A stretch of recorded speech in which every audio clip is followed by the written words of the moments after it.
Okay. Alrighty. I'm going to do this again. Okay. So, as I was saying on the post that I just deleted, okay, because I started this and then I was like, nope, I need to start that over. So I deleted it. I wanted, when I'm doing these lives, I kind of want to keep it in some semblance of an order so that it is easier for people to follow, to understand, to if they have to go back, and forth trying to pick up something that they missed, it's easier to find. Whole reason behind doing it this way, which is why I wanted to go from shadow work, like we discussed last video, to how you turn that into enhanced psychic abilities. Now, it's not as easy as it sounds, but it's also nowhere near as complicated as it sounds, okay? When you're talking about the shadow work that we talked about last time, and we did talk about how painful that can be and what you have to go through in order to properly get through that trauma so that you can turn it into something that is much more beneficial to yourself and to others. When we talked about that, we talked about all the different ways to do that, how you can apply that to your daily life, what the benefits are of it, some of the downfalls of it, but we didn't discuss how you transmute that into, hi Joe, we didn't discuss how you transmute that into psychic abilities, and that's where we're going to get into the juicy stuff today. It's probably going to be the last thing on your mind when you're going through all of that, and you're trying to figure out exactly how you're going to make it through some of those past traumas in order to get to this point. But to me, it's important, it's imperative that you know that there is a purpose for it, okay, that there is a reason for it, all right? I have to use myself as examples, that's the one person I can use that, I know the whole gist of, and it's not going to hurt anybody's feelings if I talk about my stuff, okay? Or make anyone, well, it might make some people uncomfortable, I don't know, but it shouldn't bother anyone too terribly bad. When I talk about turning, hello Lenora, when I talk about turning pain into purpose, I mean that quite literally. I really do. If I go back, and as most of you know, most people who have read my books know some of this, and or they've heard me talk on other podcasts or whatnot. They know some of these things. If you know anything about me, you know that I am a domestic violence survivor and a rape survivor.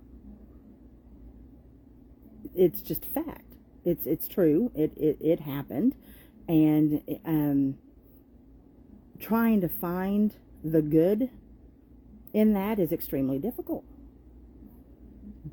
But it's been proven to me time and time again that there is some. Okay, that there is some good, not in what happened to me. Please do not misunderstand that. But in what I did with it after. I have to be honest enough with myself to know that had I not have been through the things that I had been through, that I would not have anywhere near, hi Rhonda, that I would not have anywhere near the clarity that I have, or the empathy that I have, or the understanding that I have of those that have been in those situations, be they living or dead. Okay? I'm not saying that if those have never happened to you, that you do not feel for those people. I am absolutely certain that you do. Absolutely certain. You can't not feel compassion and anger in those situations. However, when you've actually been through it, it's a different animal. Okay? It's a much different animal on two levels. One, it gives you an entirely different perspective on the victim or the survivor, be it they living or dead. But it also gives you an entirely different viewpoint on the perpetrator, be them living or dead. Now, where I'm going with this is we all know that I have some doozies that come to me, okay? It is not the happy people that always come to Vanessa, y'all. It isn't. It's not the happily deceased. It's not the people that are completely comfortable in their situation when they're dead. It is victims and it is perpetrators. I've dealt with both. I have dealt with people who have been murdered, and I have dealt with their murderers. I have dealt with people who have been raped, and I have dealt with their rapists.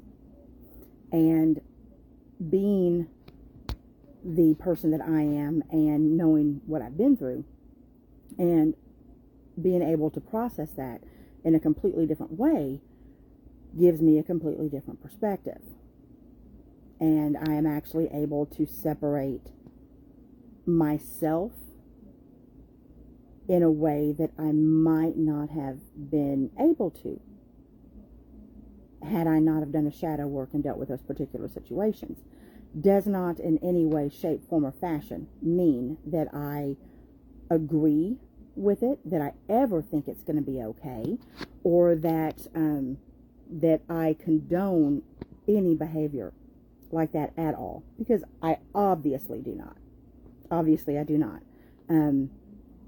But it does lend itself to a certain level of strength that takes away the fear that, this is going to get creepy here for a second, so just bear with me.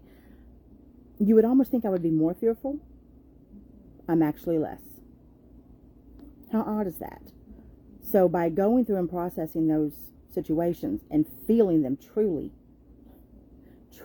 feeling them with a clear mind, as opposed to how I was when they were happening, allows me to take that viewpoint, that energy. Hi Mary, hi Vicky, hi Rhonda.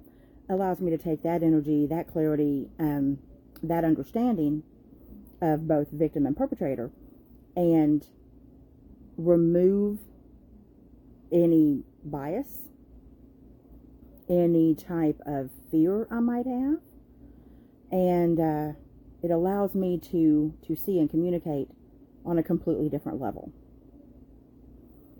I'm hoping that makes sense. Hi Rachel, I am hoping that makes sense. Again, reiterating, doesn't mean I agree with it, doesn't mean I condone it, doesn't mean I support it, doesn't mean that I feel sorry for them, because I don't. But I'm able to separate myself and do my job. This was the case with a murder victim that I helped police find. That was a particular situation that was extremely unfortunate, and the perpetrator was one that was very, very close to them. That was hard, but I was able to do it. Now, I suppose this is why I wanted to bring this up. I know that you can't throw a stone in a room and not hit somebody that hasn't been through something like this. You can't. You cannot walk into a room full of people, and male or female, and throw a stone and not hit someone who has either A, been the one who has been abused or victimized, or B, hit a victimizer. Because y'all know them. Even if you won't admit it, you know them.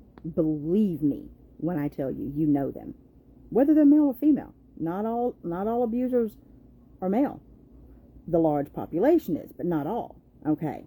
So, if you know that going into it, if you know that,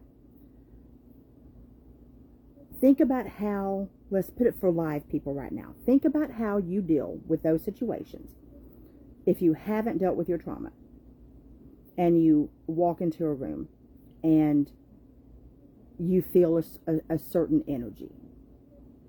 How do you respond to that? Then put yourself in a situation where same thing, only you've dealt with the trauma.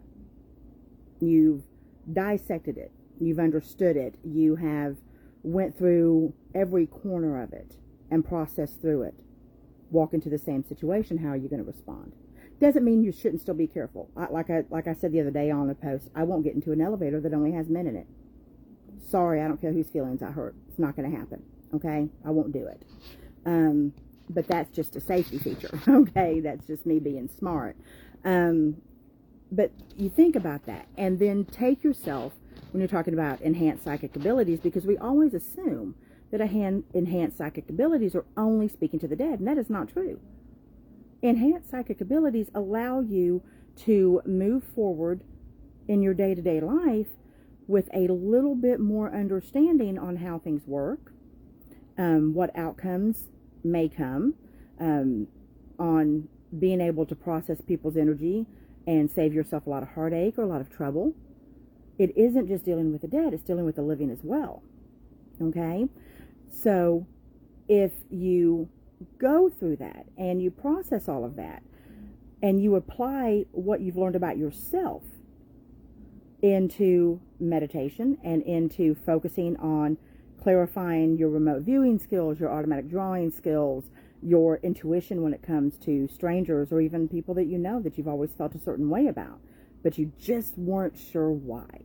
Knocking down those walls allows you to be more specific in your endeavor. It allows you to be less judgmental on a superficial level and more clear on the subconscious level. Does that make sense? Is that making sense how I'm putting that? It gives guts to your gut, if that makes sense. It gives substance to your gut feeling. And that, in turn, helps you to be more specific in details. It takes away the cobwebs in the mind. It takes away the walls that you might have put up. It allows you to see. I don't mean with your eyes, y'all. It allows you to see, but not with your eyes. It allows you to see in ways that we all can, every last one of us, if we take the blinders off. Blinders are caused by walls. If I was to ask each of you, and I want you to put it in the chat, if I was to ask each of you, what would be the one ability out of all abilities that you truly wish you had, what would it be? Go ahead and start putting them in the chat, because I want to address each and every one and give you a circumstance that might help you to take down the walls that are guarding you or keeping you from attaining that particular ability. Okay? Because they're there. They're there. You had them when you were little. You did. You had them when you were little. The imaginary friends, the seeing things that other people didn't see, the knowing, to be more open. Okay, Joe, that is a broad one. Okay, and you have already partially answered your own question. As far as, the walls are hard to come down. They absolutely are. 100%. They absolutely are. So you don't do all of them at once. Do one. Do one. Start with one. Okay? One wall. And pick the easiest wall. Pick the one made out of cardboard. Okay? Pick the one made out of cardboard and kick that bitch down. Oops, I'm not supposed to curse on here. I said I wasn't going to do that. Anyway, pick one wall and chip away at it. Do what you got to do and take that one wall down. Then go to the next wall. The one that's a little bit tougher but isn't as tough as the other ones. Okay? And start slowly but surely taking that one down to a pony wall. You don't got to take it all the way down yet. Take it down to a pony wall, halfway wall. Give yourself grace and time. But you can do it. But if you look at it as a house as a whole, and that you've got to be the big bad wolf, it's not going to happen. It's not going to happen, nor would I recommend it. Okay? I would never recommend that. I would never recommend to anybody else to kick the door off the broom closet like I did. Wasn't the brightest move. It wasn't the brightest move. Okay? It worked, but I wouldn't recommend it. Okay, for Nicole, just more clear vision of what you have, just more clear understanding of what you have. In regards to that, you have to go back into your your trauma base, which is what we're going to call this. Okay. This is where judgment lies. Judgment from others to you. Okay. Be it from voiced opinions or conscious behavior towards you.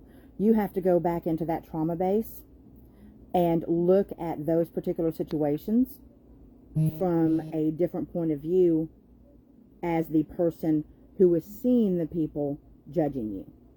Okay? Not seeing them judge you, but seeing the people who are judging you.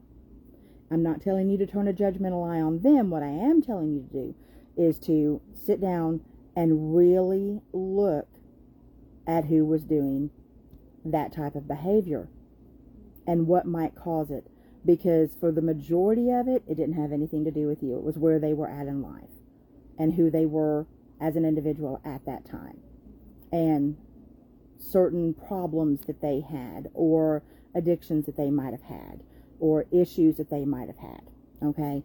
When you can remove that, you remove your fear of being right and being judged. Okay? Because let's face it, y'all, we get judged for being right. If I have been told I have been going to HE double hockey sticks because of what I know more than once, I'd be, seriously, I should have a ton of money right now if I had $1 for every time I heard that. Okay? I could retire. True story.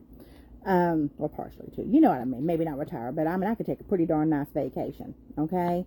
So you have to go back and really dismantle that judgment as not judgment of you, but projectile judgment from others that could not deal with their internal struggle. So they had to find an outlet.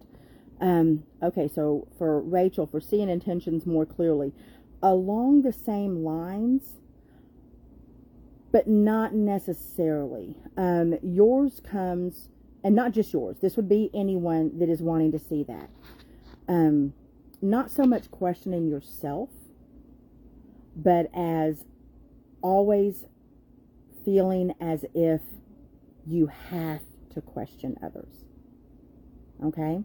When you have the feeling that everybody's motives have to be questioned, okay, that takes away your ability to see clearly, because you are putting prejudgment on the situation. And believe me when I say I know of which I speak, because guilty, okay? Guilty. That is a big one. But you gotta be willing to let somebody be hurtful. You gotta be willing to let somebody be a snake. You know, don't assume it's going to be there. Let it happen. But in regards to that, when you do have that feeling, but you don't have anything to consider it solid yet, make a note. Check yourself. You'll see how clear you get in a hurry. Okay? You don't ignore red flags. You look for them. Okay? You look for them. And some places they might not be there. And so then you miss the ones that maybe should have been glaring red. Let's see here. Okay. Yeah, Nicole, absolutely. Yeah, your fear of being wrong. Those are really good ones. Now, what else? Who else has one? Kat, what is the one thing you would like to unlock that maybe you just don't feel like you're there yet? You know, and maybe there isn't anything. Maybe there isn't anything. And I don't mean like magical powers or nothing like that. We're talking about, psychic abilities, things, that aid us in our daily life and aid us in our spiritual and metaphysical life. So that is where the root of this all lies, is fear of disappointing people. We're all going to do it, hun. We're all going to do it. And that stems back into the past as well. Along the same lines as what I was talking about with Nicole, the fear of judgment, working through the trauma and doing the shadow work, you will start to see the people that you were afraid of disappointing as being human. And you will start accepting the fact that they disappointed you as well. And it's a human behavior. We're all going to do it. Nobody, I don't care who they are, is getting through this life without disappointing somebody. It just happens. Some of us just take it harder. Okay? Some of us just take it harder. So when you remove the, not expectation, that's not the right word. When you remove the veil of perfection from others and the veil of imperfection from yourself, and you see them as a human just like you are, not infallible, they come to your level, and you are able to understand things on a different level and understand them for being exactly what they are. Human traits, human behavior. So when you transfer that into a metaphysical sense or into a psychic ability sense, that is where you don't have a fear of saying what you see, hear, smell, feel, taste, for fear of A, being wrong, or B, disappointing the people that you might be investigating with. You speak freely.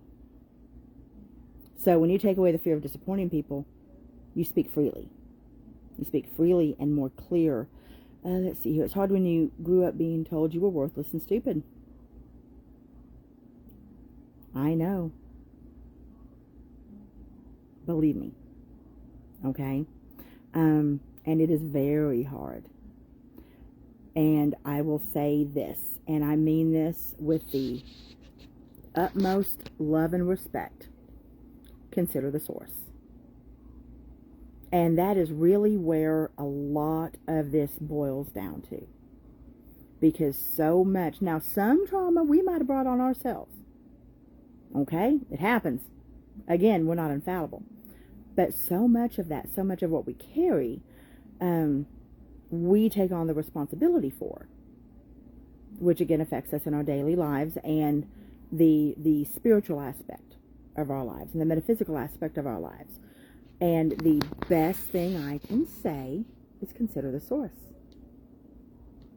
So, and when I say that, I'm not being facetious. I'm not being a smart aleck. I'm not being anything like that. What I am being is realistic.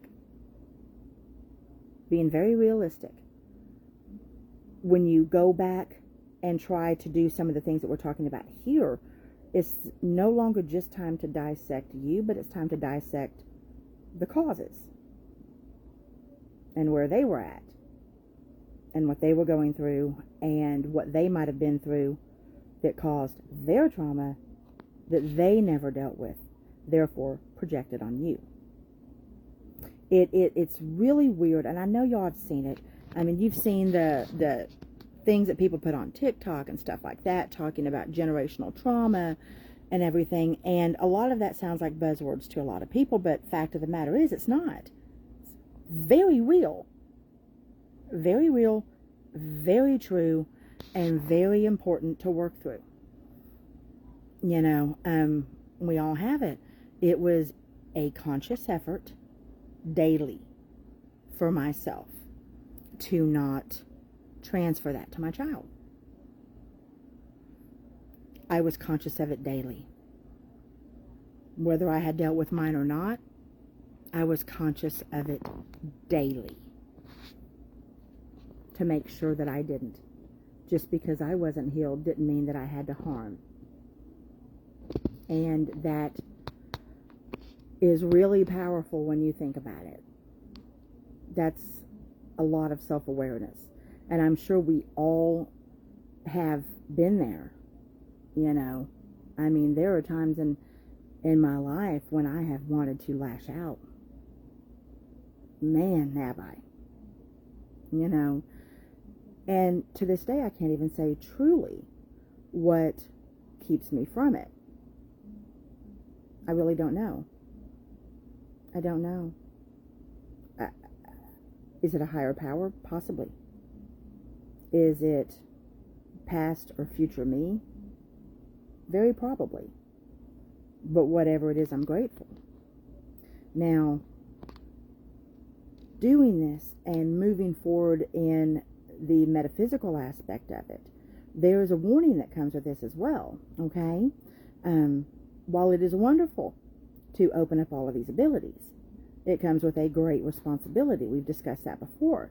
And you have to be able to have your boundaries, okay? In a way that you didn't when you were younger or going through any of the trauma or anything like that. You have to really stick to them, because I am here to tell you right now, dead people can be pushy. For reals.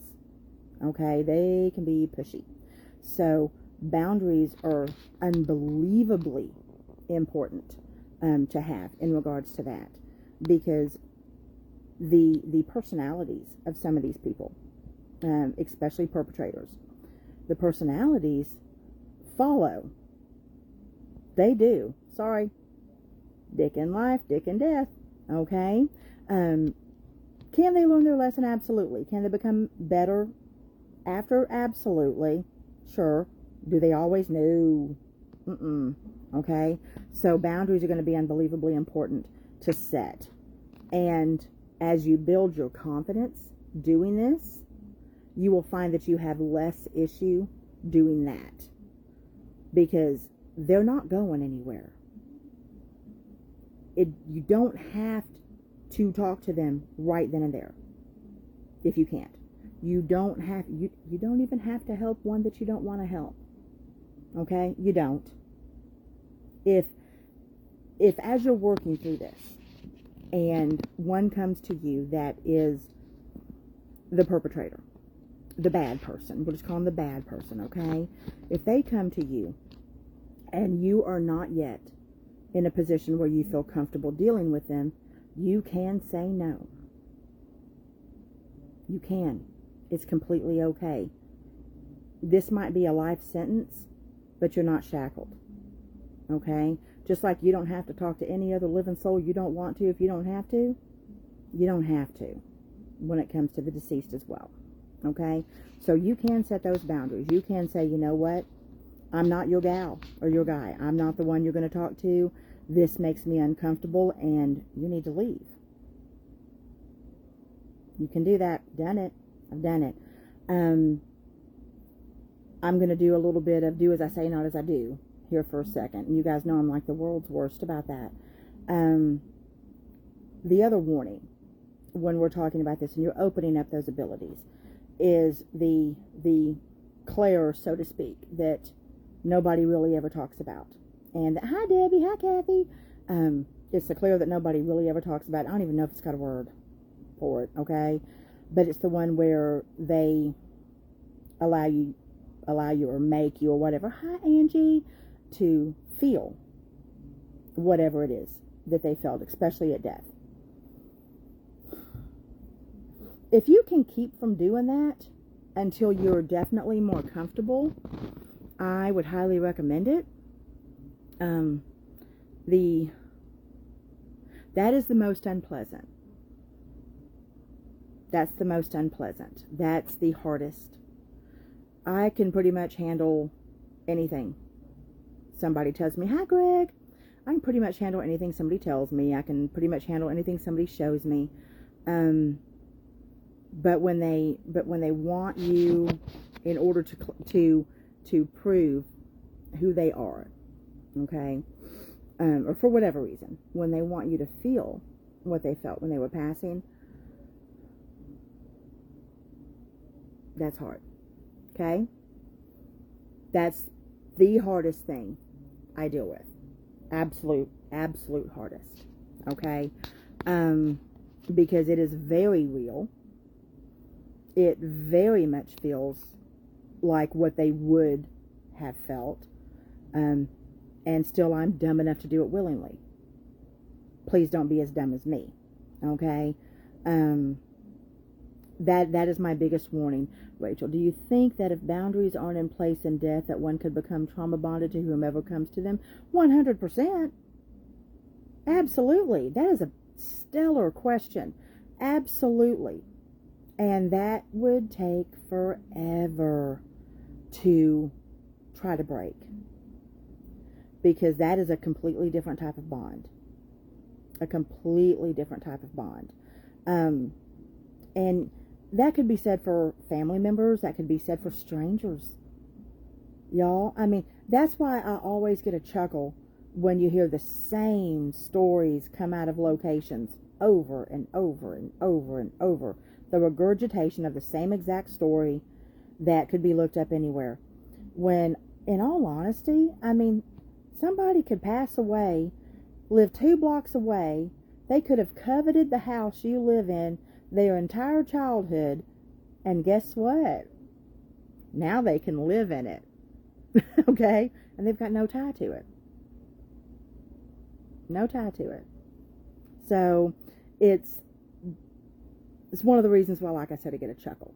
Okay? So, because not everything is as it seems out there. And let's just say, the earth has many layers. And time has many layers. Let's see here, Debbie. How would you handle someone who's not mean, but has a constant need for attention and validation, and just is always complaining and dumping their drama on others? Been there, okay? Throughout many times in my life. And that is extremely difficult. And in all honesty, I am going to quote my dear friend Rachel. My dear friend Rachel, who is on here. I'm going to quote her real quick.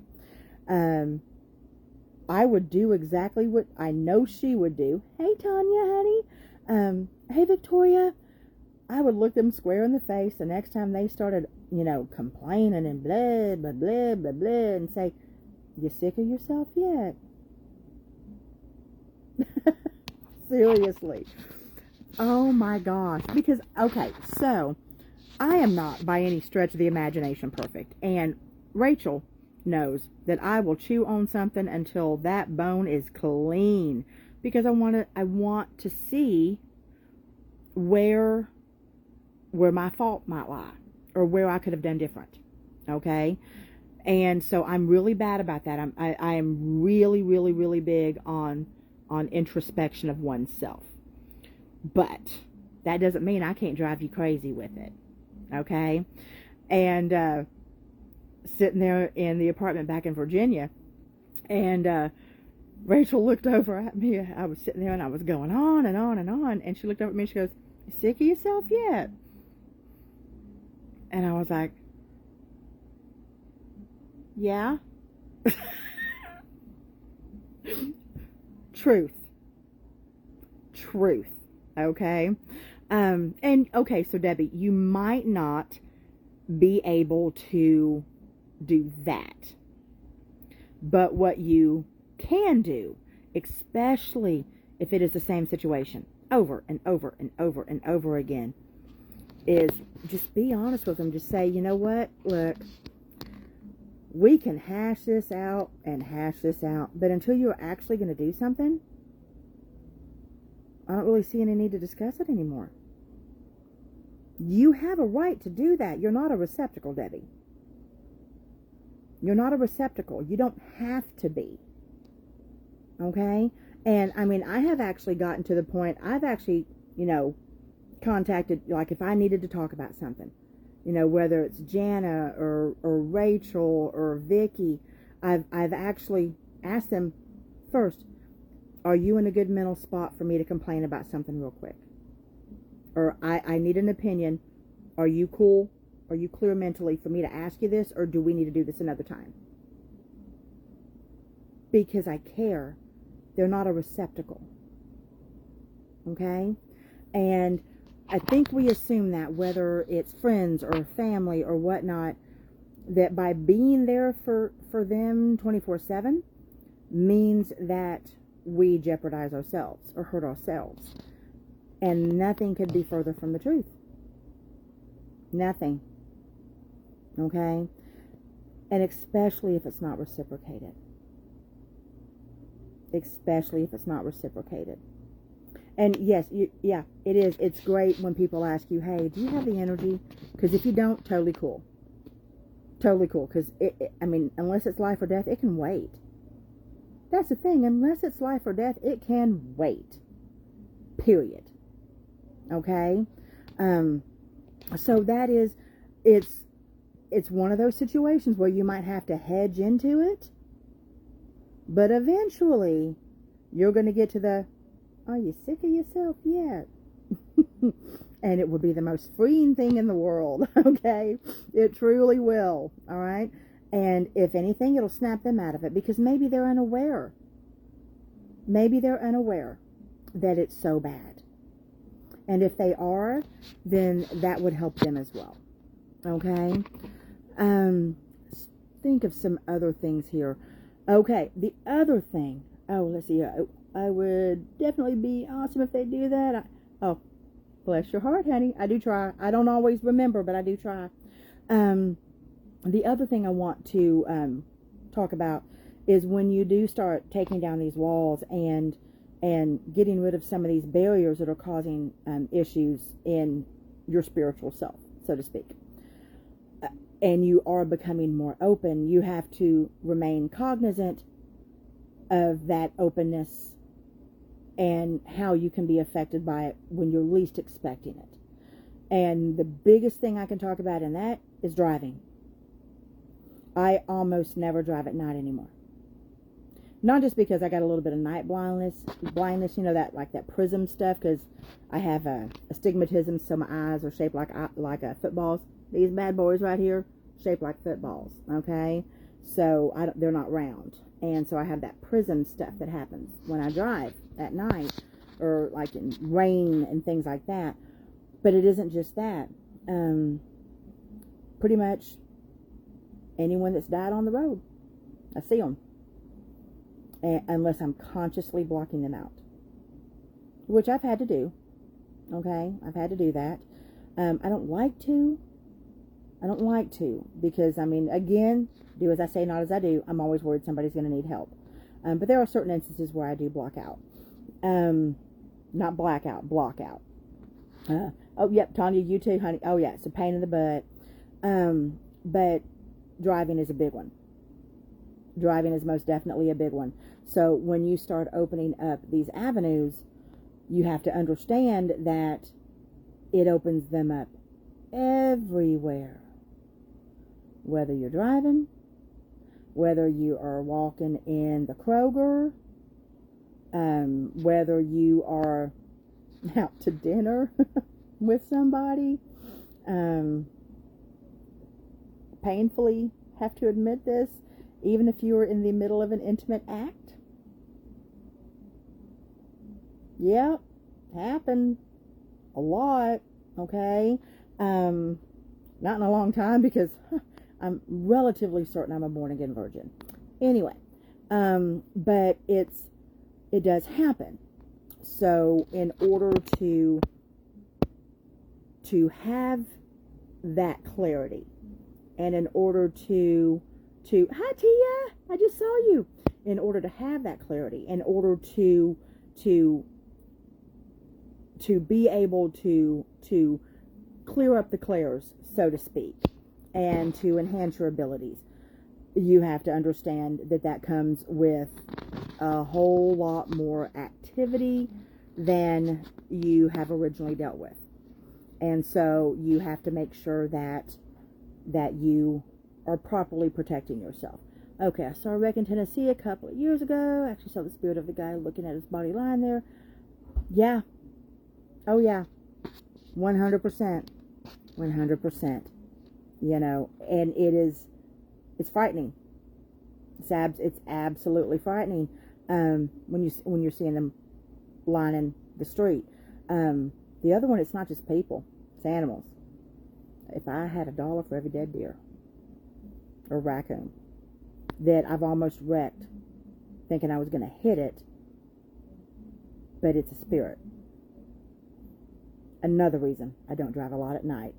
Oh, yep. See, humans and animals when I'm open. Yep, driving along. See, good gravy, Victoria. You're absolutely right. I just said that. Exactly. Have to turn it off. Okay. Hi, Michelle. Oh, my UK buddy. Let's see here. Oh, yeah. Just after sunrise when you saw him. Oh, yeah. Oh yeah, it's and there are times like that when it's just absolutely amazing, and then there are times when it's just absolutely horrifying.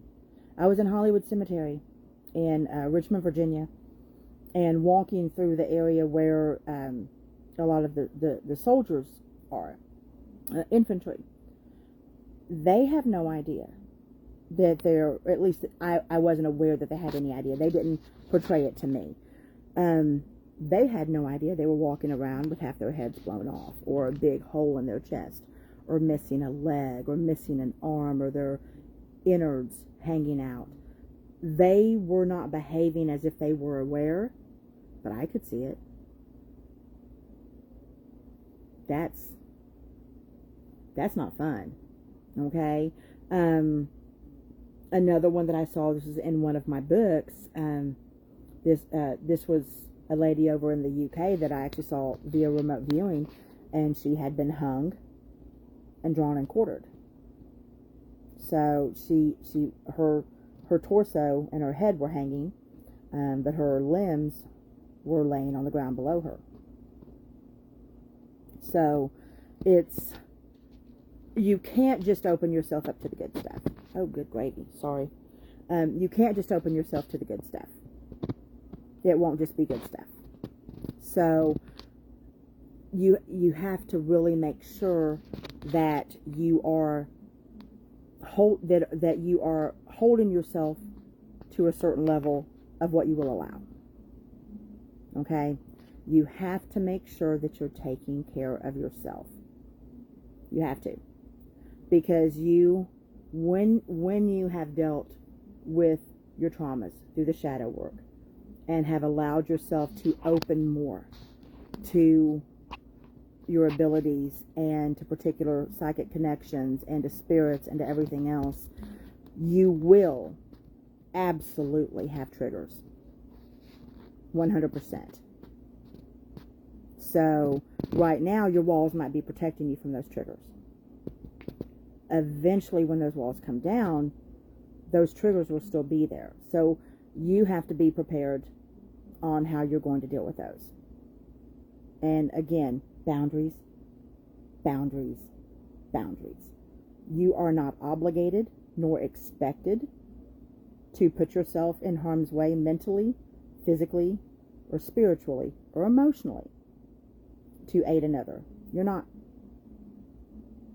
You're not. You're not expected to.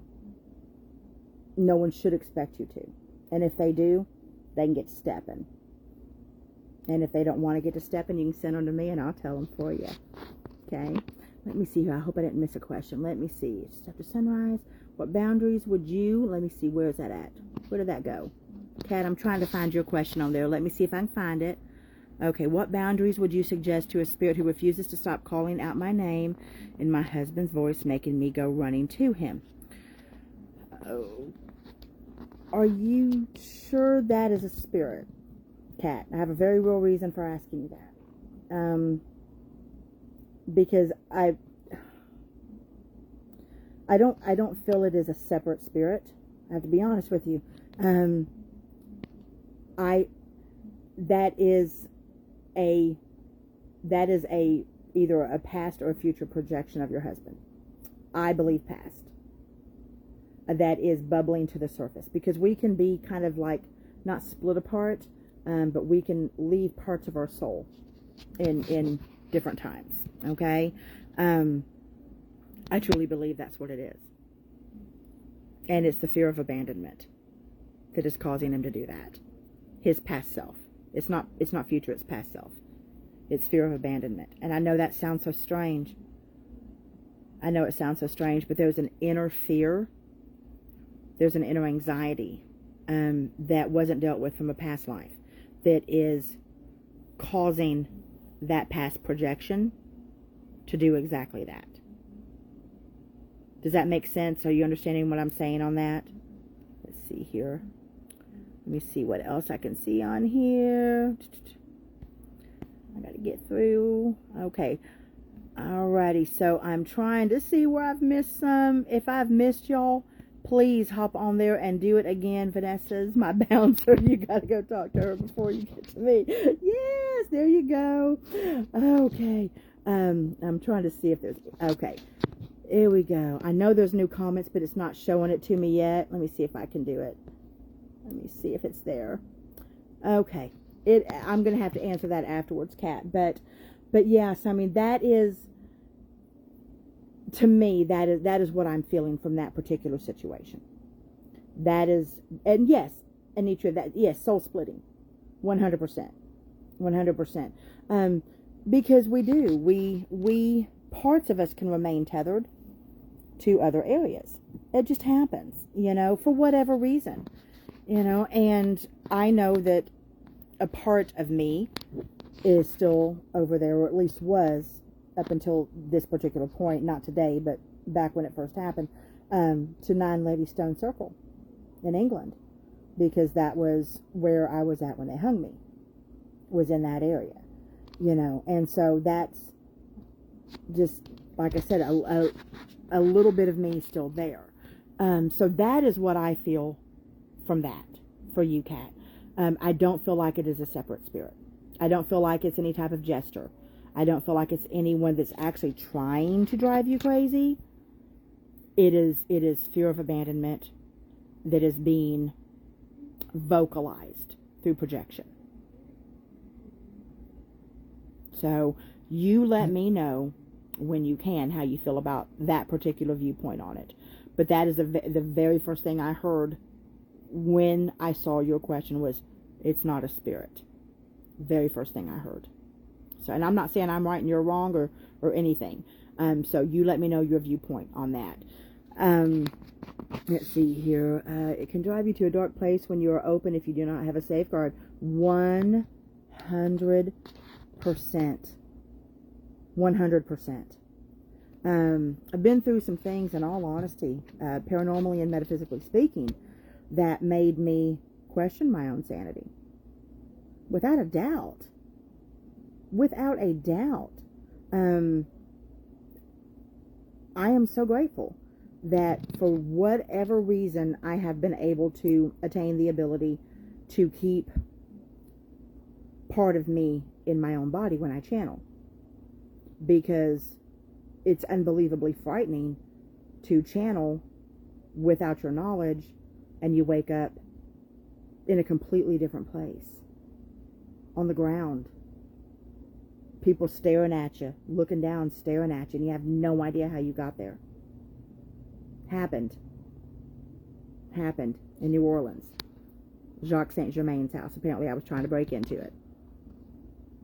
So, it's going to take trial and error. You're going to have some scares. You just have to remember that you control it. You control it. You really do. I did not know that for the longest time, y'all. I put myself through hell. I really did. But you do control it. You control the activity. You control how you deal with it. You control what you allow. There's going to be some things that snake through. There just is. Okay? But for the most part, you control it. And once you know that, and once you're confident in that, you will have a lot less issues dealing with the different things that go bump in the night, for lack of a better way of putting it. And then, I don't know everything. We can all have surprises. All kinds of crazy stuff can happen. Okay? But when you've dealt with that trauma, when you've done the shadow work, and you've built up that confidence, you're less likely to be knocked off your chair when something strange happens. Oh, hi, May. Hi, honey.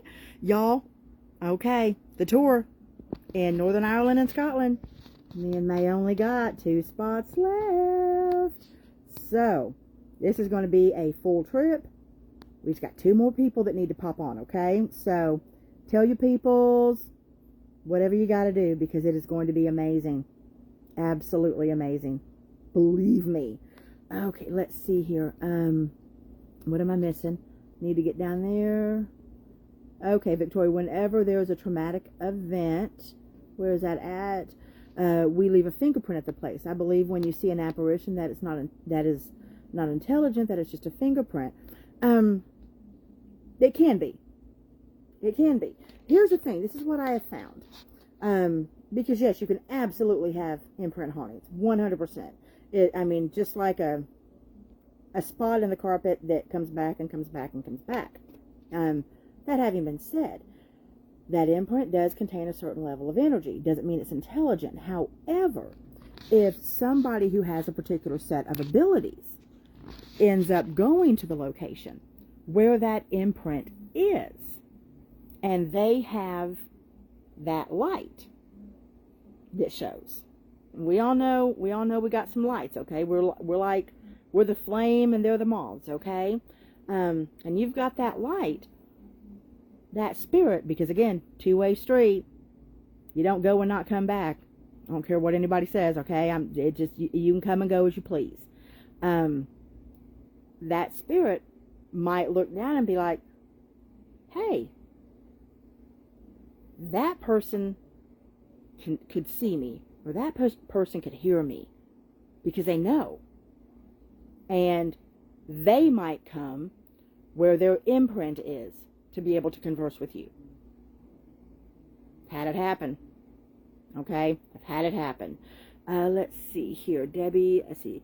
I think I channel in my sleep. Where is that at?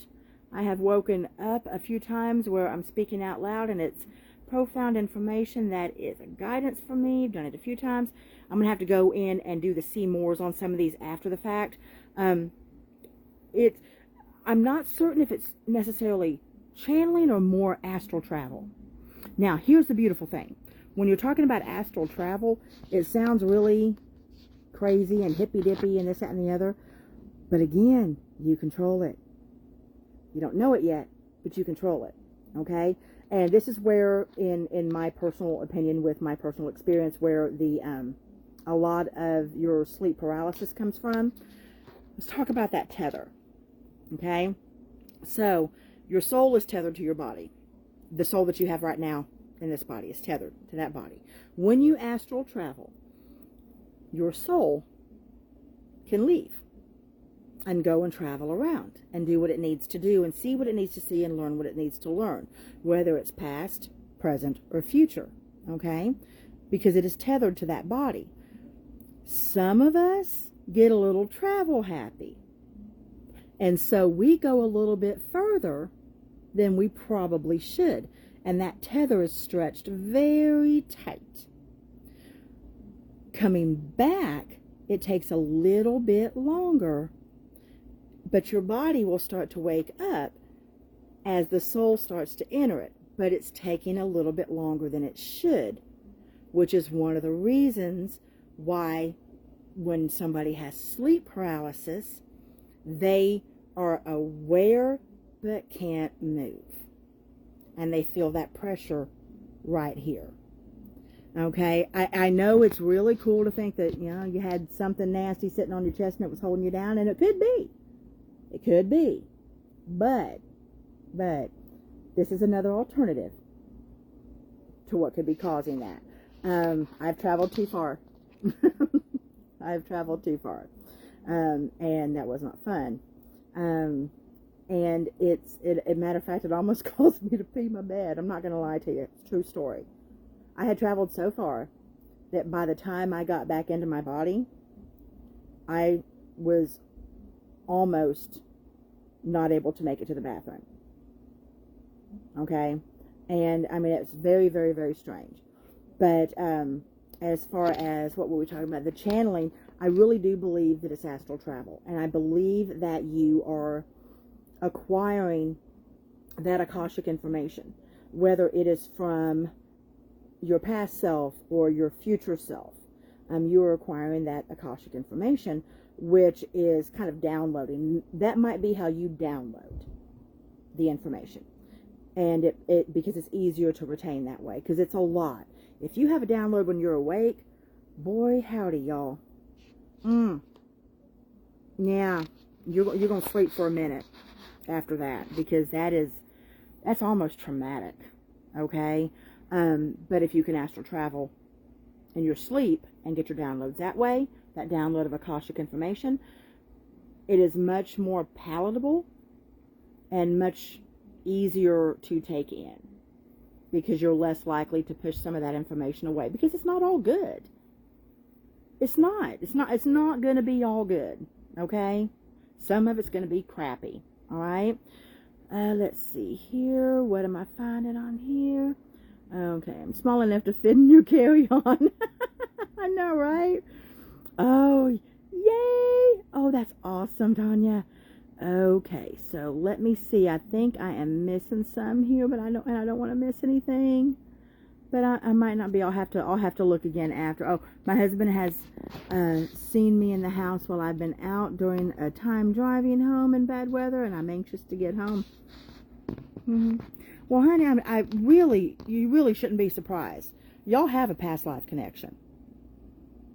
You do. You have a past life connection. So don't be surprised when you both have those situations happen. Don't be surprised. Because that is just your connection. That is how interlinked you both are.